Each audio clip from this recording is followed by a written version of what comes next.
오늘 저희들에게 주시는 하나님의 말씀은 마태복음 17장 1절부터 13절까지의 말씀입니다.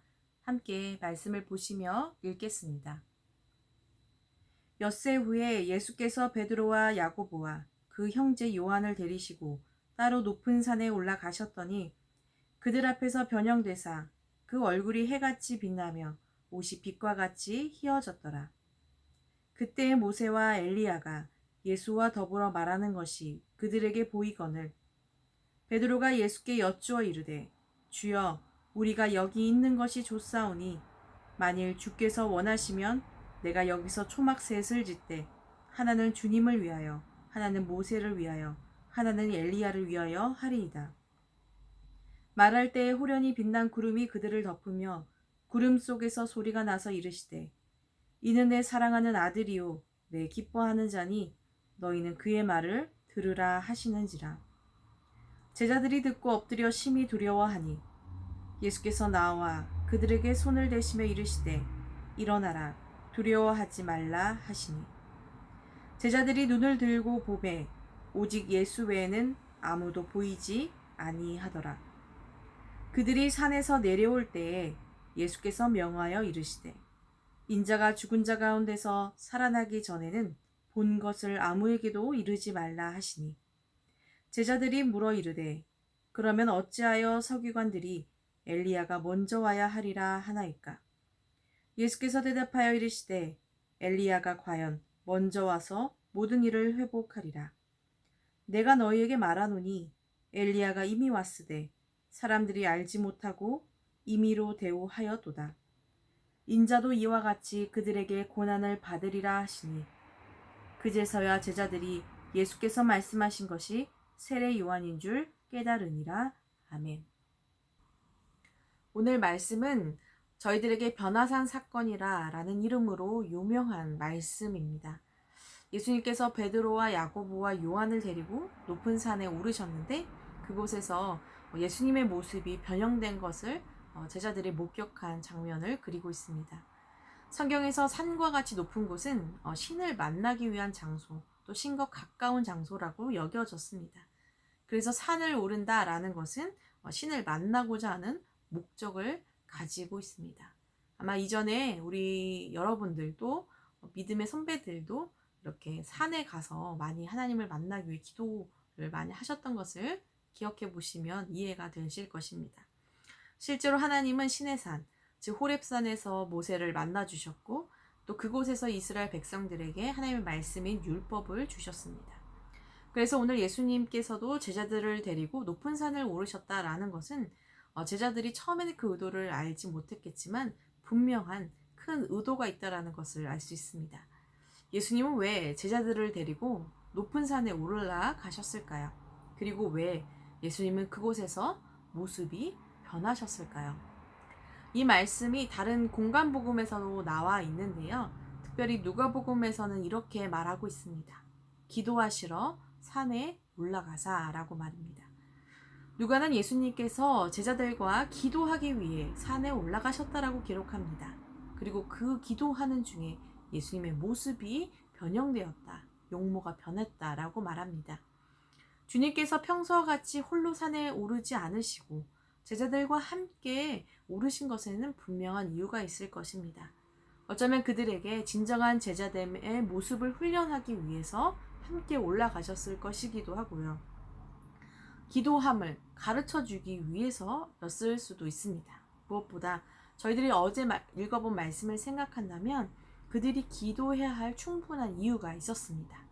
여러분 어제 말씀이 어떤 말씀이었습니까? 예수님께서 제자들에게 예수님이 고난을 당하고 죽임을 당한 후 3일 만에 부활하실 것이다 라는 순환을 예고하신 말씀이 바로 어제 말씀입니다. 예수님 앞에 남아있는 삶은 이제 사람들의 환호와 갈채를 받는 그런 삶이 아니라 모든 짐을 짊어지고 죽임을 당하게 되는 어린 양의 모습이었다라는 것입니다. 그리고 이러한 예수님의 앞길은 바로 제자들에게도 두렵고 위험 가득한 삶이 놓여 있다라는 것을 의미하기도 했습니다. 따라서 가장 기도가 필요했던 시간, 기도로 준비해야 했을 시간이 바로 이 시간이었다라는 것입니다. 그런데 예수님께서는 그들에게 또 다른 한 가지를 알려주시기 위해 이들과 함께 산에 올라가셨습니다. 그것은 바로 예수님께서 바로 누구이신지를 온전히 알려주기 위해서였습니다. 제자들은 그 산에서 예수님을 보게 됩니다. 그런데 지금까지 한 번도 본 적이 없었던 예수님의 모습을 보게 되었습니다. 얼굴이 해같이 빛나고 옷이 빛과 같이 휘어진 모습이었습니다. 여러분은 해를 정면으로 보신 적이 있으십니까? 아마 해를 정면으로 보고 싶어도 눈이 부셔서 제대로 보지 못하시는 분들이 대부분일 것입니다. 그런데 마치 예수님이 이와 같지 않았을까 생각해 보게 됩니다. 이전에 모세가 하나님의 산에서 하나님을 뵙고 내려왔을 때 그 얼굴에 빛이 났다라고 성경은 말합니다. 사람들은 모세를 똑바로 쳐다볼 수 없어서 모세의 얼굴에 수건을 이렇게 덮었다라고도 기록하고 있는데, 여러분, 예수님은 조금 더 달랐습니다. 그 빛이 무엇으로도 가릴 수 없이 옷을 뚫고 나올 수밖에 없는, 다시 말해 빛 그 자체의 모습을 가졌던 것입니다. 제자들은 그 모습을 보며 너무나도 놀랐습니다. 그리고 또 한 가지 더 놀라운 것을 보게 됐는데요. 바로 모세와 엘리야였습니다. 그들이 바로 예수님과 이야기를 나누고 있는 장면을 본 것입니다. 여러분, 신학적으로 모세와 엘리야는 각각 율법과 예언을 상징합니다. 예수님께서 각각 율법과 예언을 상징하는 이들과 대화를 나누셨다라는 것을 볼 때 예수님이 바로 율법과 예언의 완성이신 분이라는 것을 또 말해주고 있기도 합니다. 그런데 이 모세와 엘리야는 무엇을 또한 제자들에게 보여줍니까? 이 땅에 죽음을 남기지 않고 하나님 곁으로 간 바로 그들을 보여주고 있습니다. 다시 말해 지금 예수님께서 제자들에게 보여주고 계신 것은 바로 예수님이 진정한 메시아 그리스도라는 것과 바로 이것을 통해 부활을 이야기하고 있는 것입니다. 이전에는 경험하지 못했던 마치 환상과 같지만 실제로 일어난 것을 그들에게 보여주신 것입니다. 사실 여러분, 이들이 산에 오르기 전에의 마음 상태는 아까 말했듯이 두려움으로 가득 찼습니다. 분명히 예수님께서는 3일 후에 내가 살아날 것이다 라고 말했지만 이들에게는 부활을 이해할 수도 없었고 또 부활에 대한 어떤 소망을 가질 수도 없는 자들이었습니다. 실제로 예수님이 돌아가시고 난 후에 부활하는 그 기간 동안 제자들은 예수님을 기다리지 못했음을 또 우리가 알 수가 있습니다. 예수님의 고난당하실 것, 죽으실 것, 그로 인해 자신들의 닥칠 어려움과 환난으로 그 마음이 가득했습니다. 그러나 며칠이 지난 후 예수님은 그들을 산에 오르게 하심으로 무엇을 보여주고 계십니까? 예수님이 누구이신지, 하나님의 일이 무엇인지를 그들의 눈으로 보여주고 있는 것입니다. 땅의 일이 아닌 하늘의 일, 하늘의 소망을 보여주고 계신 것입니다. 여러분, 그 모습은 부활의 소망이었고 하나님이 약속하신 그 약속에 대한 확신이었고 여러분, 앞으로 살아갈 제자들에게 주시는 위로와 용기였던 것입니다. 여러분, 가끔 저희들에게도 이런 경험을 주실 때가 있습니다. 제자들과 똑같은 경험은 아닐지 몰라도 처음 믿는 사람들에게, 그리고 믿고 살아가는 저희들에게 하나님은 때로는 우리가 이해할 수 없는 방법으로 나타나시고 우리들을 만나 주실 때가 있습니다. 바로 저희들을 위로하시기 위해서, 또 용기를 주시기 위해서, 연약한 우리들의 믿음을 다시 일으켜 세우시기 위해서 말입니다. 저는 이 말씀을 보면서 고린도후서 4장 18절의 말씀이 생각이 났습니다. 그 말씀을 제가 세 번역으로 대신 읽어드리겠습니다. 우리는 보이는 것을 바라보는 것이 아니라 보이지 않는 것을 바라봅니다. 보이는 것은 잠깐이지만 보이지 않는 것은 영원하기 때문입니다.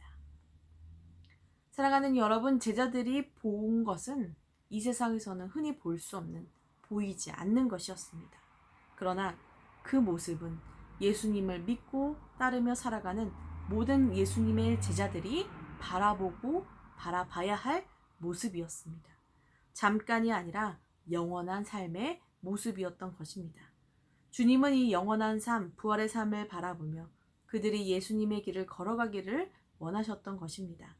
우리는 죽음을 위해 걸어가는 듯 보이지만 그 죽음이 끝이 아니라 죽음 너머, 그 죽음을 통과한 부활과 승리와 영원한 생명이 있다는 것을 주님이 그들에게 보여주심으로 그들의 마음에 위로와 용기를 주신 것입니다. 그런데 여러분 어떻습니까? 이런 경험을 만약 저희들이 하게 된다면 우리도 베드로와 똑같이 이렇게 이야기할 것 같습니다.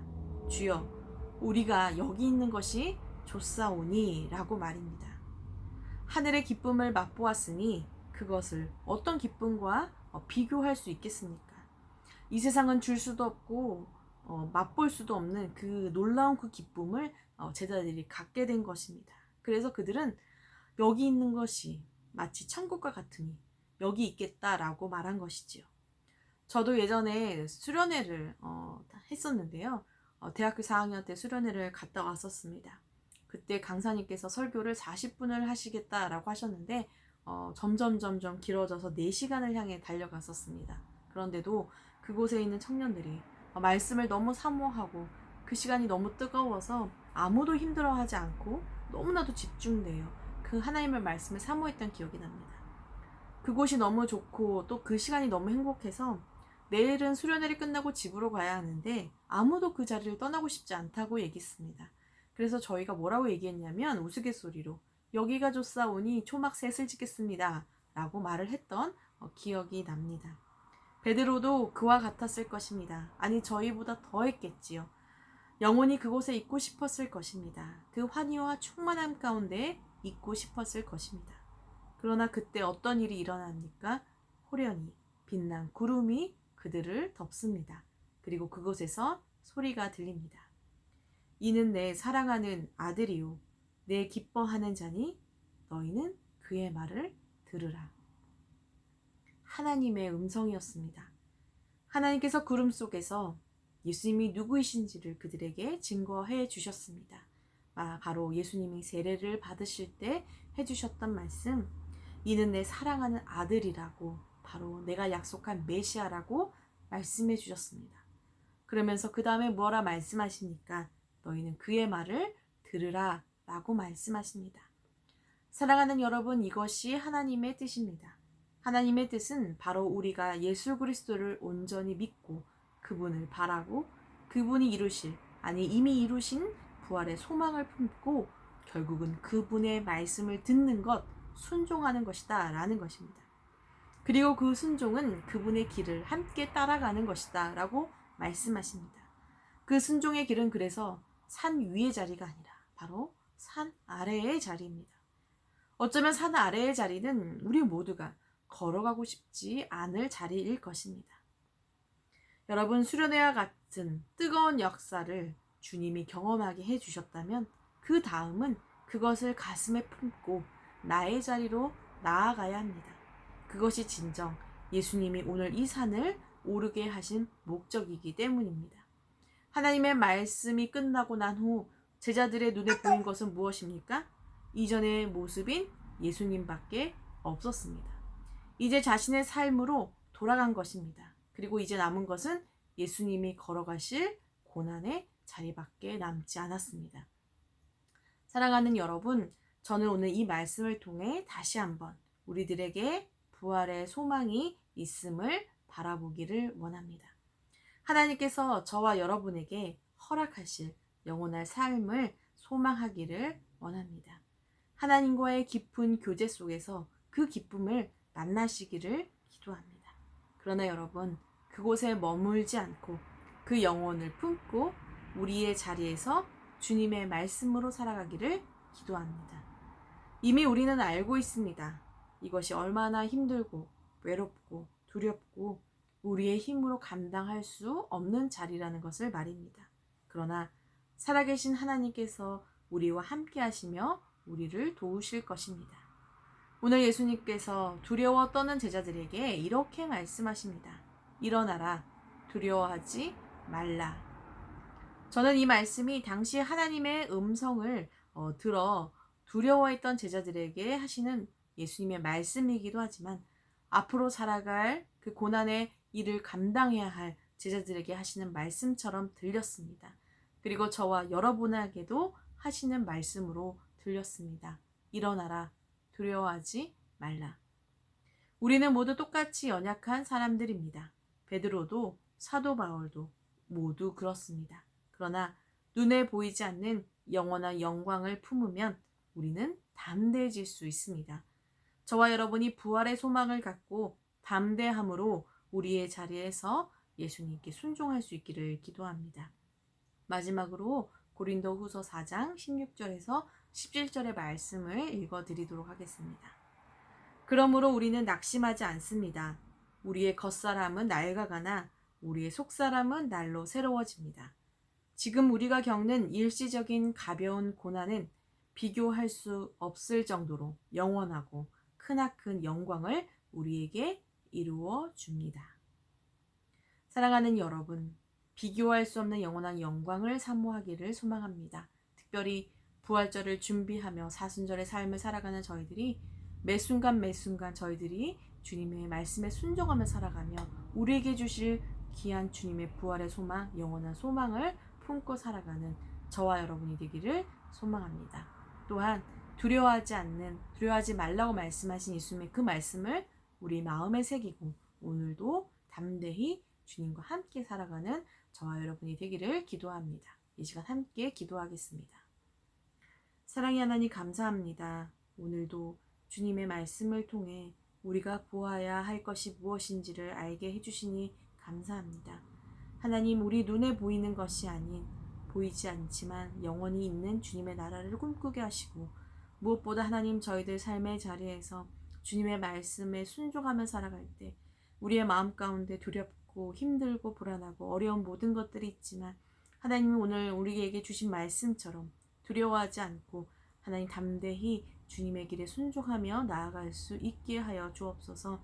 땅의 삶이 아니라 하늘의 삶을 살아가게 하시되 우리의 마음 가운데 하늘의 기쁨과 성령의 충만함이 가득할 수 있게 인도하여 주옵소서.